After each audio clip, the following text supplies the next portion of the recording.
Honorable Minister, there are allegations of iron sheet, the iron sheet scandal that is already a huge storm that the ministry or the office of the Prime Minister is currently undergoing or grappling with. What do you say about that? The issue has been that it was the iron sheets meant for Karamoja that are being given to other regions.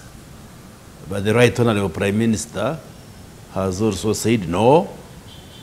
There are many affirmative action departments in the office of the Prime Minister, like Ruwero, Gwenzori, Affairs, Northern Uganda, Karamoja Affairs, Teso Affairs, Bunyoro Affairs, and the Prime Minister has said, and it's true, that all those departments plan for relief items, including iron sheets. There are also, in fact, people are saying that there should be a wider probe, not only look at iron sheets. The issue of maize, that was also meant for vulnerable persons. Some of the maize ended in wrong hands. And then also the issue of courts. People really want to have a conclusive report, especially an investigation on also those areas.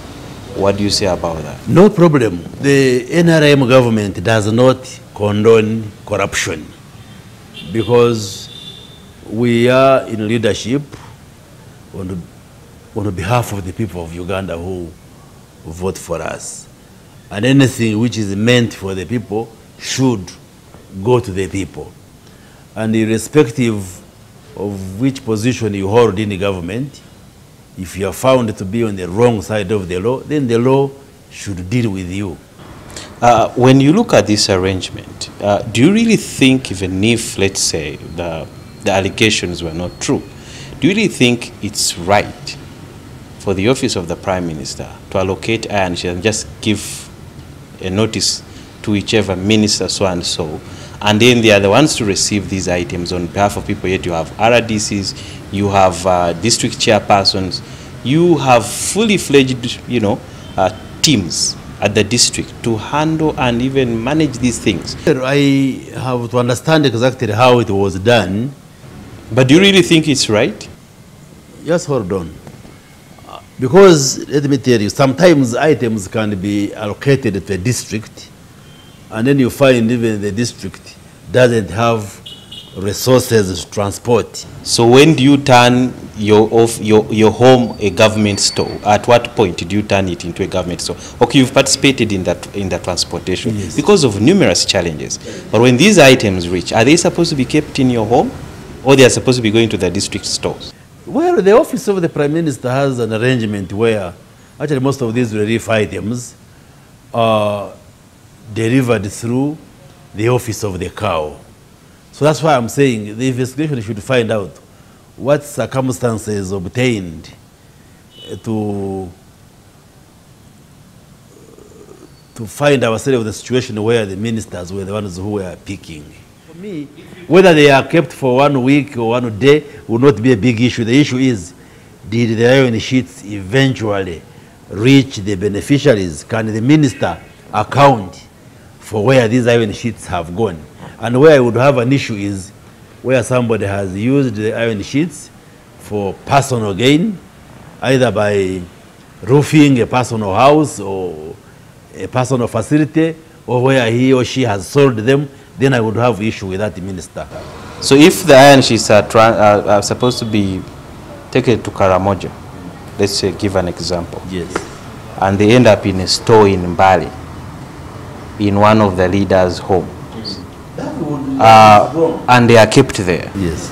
So what would you call that? That is wrong. Because you see, the way I see the story, that the ministers say, we received a call from the office of the Prime Minister that we have been allocated these iron sheets for the vulnerable groups in your constituency. So the minister wouldn't know whether those iron sheets are meant for Karamoja or for Bunyoro, because they are not labeled Karamoja or Mbale or Bunyoro. Don't you think it is prudent for once in this government to see a minister resign or step aside to allow investigations to continue? Because people tend to think It's complete arrogance and being shameless. The decision of stepping aside or resigning is a personal decision. A personal decision. Can't government does it government have moral authority to advise and say, please, first step aside? These are allegations. We also don't want to act on impulse. We want to look at facts and evidence. Simply because the media has reported this, we should not draw conclusions there and then. So are you likely going to cause a meeting to hear these ministers to explain to you as cabinet, as government in charge, to first hear them as investigations are going on? I can never tell you that a brief discussion even has taken place in the cabinet. So the government is concerned, the president is concerned. MPs from Karamoja have petitioned the clerk of parliament under the rules of procedure that they are supposed to table a motion to censure the minister for Karamoja. Does that concern you as government?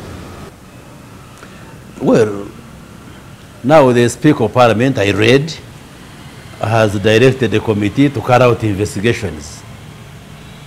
Then again, the members of Parliament are saying we are moving a motion to censure the minister. I think the two processes have to be married. So how do you censure someone who is still being investigated?